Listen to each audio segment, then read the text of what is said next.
జయమంత్రం చదువుతూ ఎంతమంది రాక్షసులను చంపిండు అంటే, సీతమ్మ వారిని చూసినాక రాముల వారిని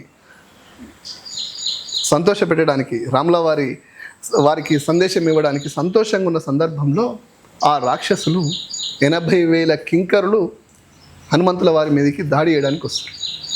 రాముల వారు జయమంత్రం చదువుతూ అక్కడ ఏదన్నా ఉంటే తోరణం ఉంటే తోరణం ఎక్కి జయచ్చతి బలో రామో లక్ష్మణెచ్చ మహాబల రాజా జయతి సుగ్రీవో రాఘవేనాభిపాలిత అని ఎంత బలంగా చెప్తున్నాడు అంటే, ఆ 80,000 కింకర్లని 10-12 నిమిషాలలో చంపేస్తాడు.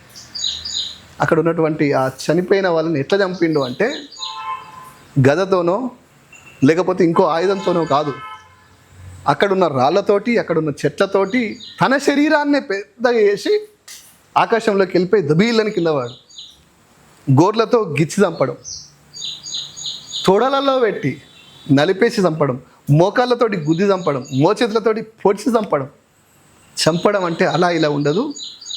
ఇంకా దీని తర్వాత ఏదైనా ఈ 80,000 మంది కింకర్లు చనిపోయినాక రావణాసురుడు జంబుమాలి అనే ఒకరిని పంపిస్తాడు. ఆ జంబుమాలికి గాడిదలు ఉంటాయి, రథానికి వాహనానికి గాడిదలు ఉంటాయి, అవి వేసుకొని వస్తాడు.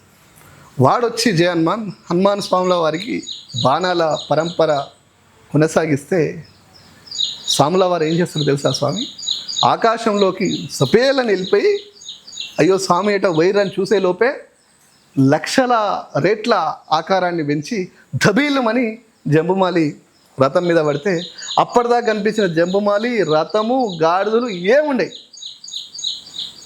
జస్ట్ ఒక చిన్న ముక్క, ఒక పీస్ లెక్క అవుతుంది. అంటే స్వామివారికి సపరేట్ ఆయుధం లేదని ఇందుకే మీకు చెప్పాలనుకున్నాను.